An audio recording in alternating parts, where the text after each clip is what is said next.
Hello বন্ধুরা, তোমরা কেমন আছো? আশা করি ভালো আছো। এই তো সবে রথ গেল, নিশ্চয়ই খুব পাঁপড় ভাজা টাজা খাওয়া হয়েছে, খুব মজা হয়েছে, তাই না? এর আগে যে রেসিপিগুলো আমি তোমাদেরকে দেখিয়েছি, তোমরা সেগুলো আমাকে সাবস্ক্রাইব করেছো, শেয়ার করেছো, কমেন্ট বক্সে কমেন্ট করেছো। তো তোমাদের এই ভালোবাসাটাই কিন্তু আমাকে অনেকটা পথ এগিয়ে নিয়ে যাবে। হ্যাঁ, তো এই আমার ফ্যামিলি, সেই ফ্যামিলিটা অনেক বড় হবে, এটাই কিন্তু আমার আশা। তোমরা কিন্তু আমার ফ্যামিলির একটা পার্ট, ঠিক আছে? এটা মাথায় রেখো কিন্তু। হ্যাঁ, আচ্ছা, আজকের ভিডিওটা শুরু করা যাক তাহলে। হ্যাঁ, চলো।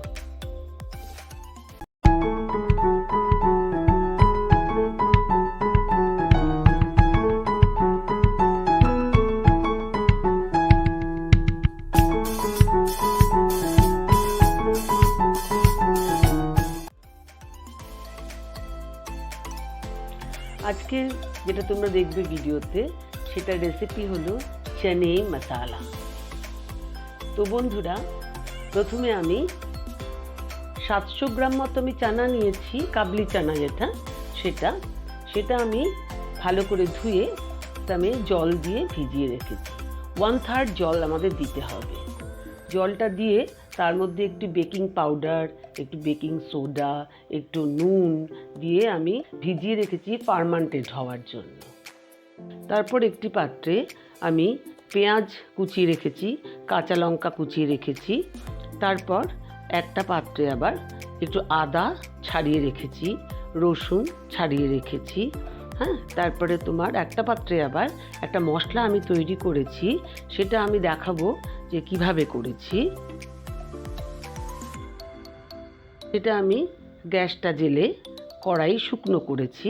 কড়াইটা শুকনো করে তারপরে গোটা তেজপাতা দিয়েছি, গোটা শুকনো লঙ্কা দিয়েছি, গোটা জিরে দিয়েছি, গোটা ধনে দিয়েছি।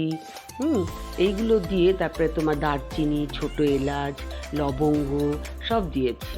দিয়ে ভালো করে শুকনো খোলায় সেটাকে ভেজে তারপর গ্যাস বন্ধ করে, যেই ওটা গরম হয়ে গেছে, তারপরে মিক্সিতে দিয়ে ওটাকে আমি ড্রাই করেছি। তাতে হচ্ছে গুঁড়ো হয়ে গেছে, সুন্দর একটা ভালো ফ্লেভার এসেছে। এতে রেখে ঢাকা দিয়ে রেখেছি। তারপরে দেখো, একটা পাত্রে আমি 3-4টে টমেটো ভালো করে ধুয়ে সেটাকে ভালো করে গ্রেট করে আমি রেখে দিয়েছি। তোমরা গ্রেট করেও রাখতে পারো, আবার মিক্সিতেও তোমরা পেস্ট করেও রাখতে পারো, সেটা তোমাদের ইচ্ছে। আচ্ছা, আর একটা বাটিতে আমি খানিকটা পরিমাণে টক দই নিয়েছি, আর তাতে আমি একটু হলুদের গুঁড়ো, একটু কাশ্মীরি লঙ্কার গুঁড়ো, একটু শুকনো লঙ্কার গুঁড়ো, আর স্বাদ মতো নুন, স্বাদ মতো চিনি আমি দিয়ে রেখেছি।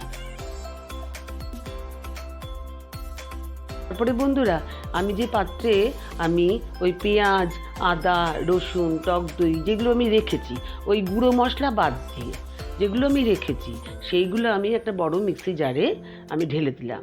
দিয়ে তারপরে আমি ওটাকে পেস্ট করলাম। তো পেস্টটা করে রেডি করে একটা পাত্রে ঢেলে রেখে দিলাম। আর আরেকটা পাত্রে আমার এই গুঁড়ো মশলাটা যেটা আমি করে রেখেছিলাম তেজপাতাটা দিয়ে, সেটা আমি ঢাকা দেওয়াই রেখেছি, কেন গন্ধটা যাতে না উড়ে যায়। তারপরে বন্ধুরা, আমি ফ্লেমটা করলাম গ্যাসে, তারপরে কড়াইটা বসালাম। কড়াইটা গরম হওয়ার পর বেশ খানিকটা সাদা তেল দিলাম, তবে তার তেলটা মাথায় রাখতে হবে পরিমাণ। যেই নাকি তেলটা গরম হলো, গ্যাসের ফ্লেমটা কমিয়ে দিয়ে আমি 1 চামচ ঘি দিলাম। তাহলে ঘির একটা সুন্দর গন্ধও হয়, আর অথচ ঘিটা পোড়ে না।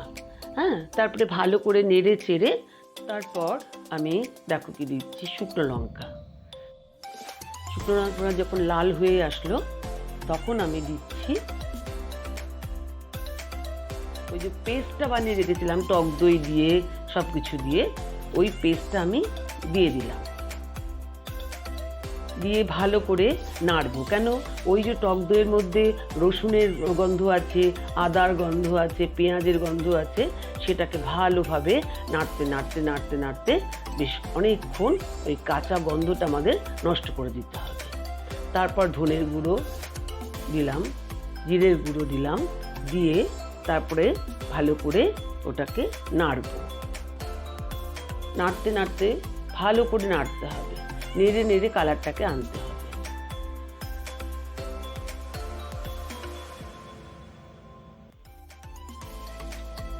বন্ধুরা, জিরে এবং ধনেটা আমি কি করি, ওই কাঁচা ধনে আর জিরেটা শুকনো খোলায় ভেজে তারপর সেটা মিক্সিতে আমি গুঁড়ো করে নিই, তাতে ওঠে, তারপরে সেটা আমি রান্নায় ব্যবহার করি। তো এই ক্ষেত্রেও আমি করেছি।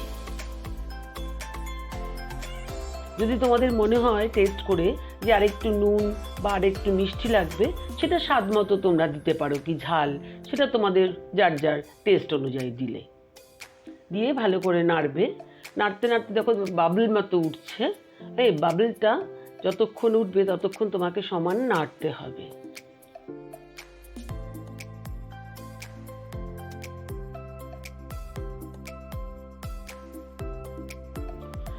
বন্ধুরা, তোমরা যারা আমার ভিডিওটা দেখছো, যদি ভিডিওতে ভালো লেগে থাকে, হ্যাঁ, তবে অবশ্যই আমার চ্যানেলটিকে সাবস্ক্রাইব করবে আর পাশে থাকা বেল আইকনটাকে প্রেস করো, যাতে আমার নতুন ভিডিও আবার আসলে তোমাদের কাছে সরাসরি তার নোটিফিকেশন পৌঁছে যায়।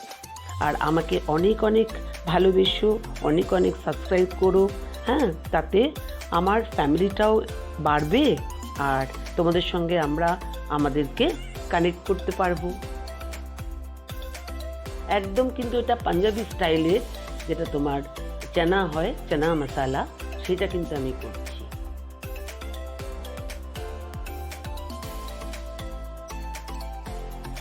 তারপরে আমি ওই যে বলেছিলাম যে স্বাদ মতো নুন, স্বাদ মতো চিনি, সেটা আমি দিলাম। কেন? আমি টেস্ট করে দেখলাম যে নুন চিনিটা একটু লাগবে, তাই জন্য দিলাম। তো তারপর আমি ওটাকে আবার ভালো করে নেড়ে নেব। নেড়ে তারপর আস্তে আস্তে দেখো আমি চানাগুলো ঢালবো।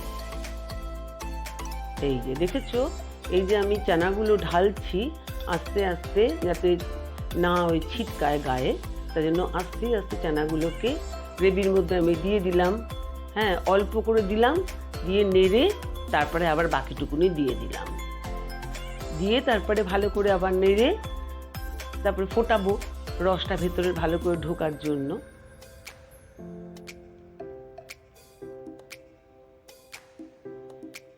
তারপর বেশ খানিকটা ফুটে আসলে আমি ওই যে গরম মশলার যে মানে তেজপাতা, তারপরে দারচিনি, এলাচের যে আমি গুঁড়োটা করে রেখেছিলাম, সেই গুঁড়োটা আমি ওপর দিয়ে দিয়ে তারপরে আমি ভালো করে ওটা নাড়ছি গন্ধের জন্য।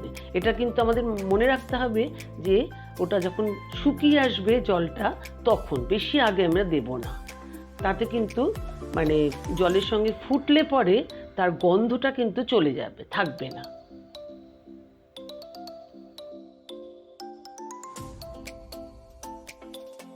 আমরা ধনে পাতা আর পেঁয়াজটাকে গোল গোল করে কেটে মানে গার্নিশ করে রেডি করে রাখবো।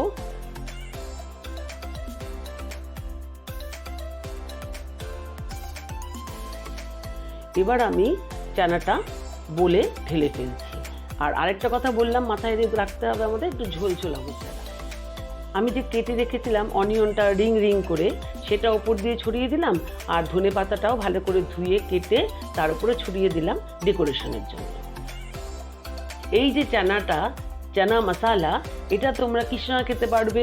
তোমরা পুরির সাথে খেতে পারো, তোমরা রুটির সাথে, পরোটার সাথে, আর হচ্ছে নান পুরির সাথে খেতে পারো, যেটা আমার নেক্সট ভিডিওর জন্য। তাহলে সেটা দেখতে হলে কিন্তু আমাকে অনেক অনেক সাবস্ক্রাইব করতে হবে। আজকের মতো আমি বিদায় নিচ্ছি। আজকে আমি আবার নানপুরির রেসিপি নিয়ে। তাহলে চলো, টাটা, আবার দেখা হচ্ছে।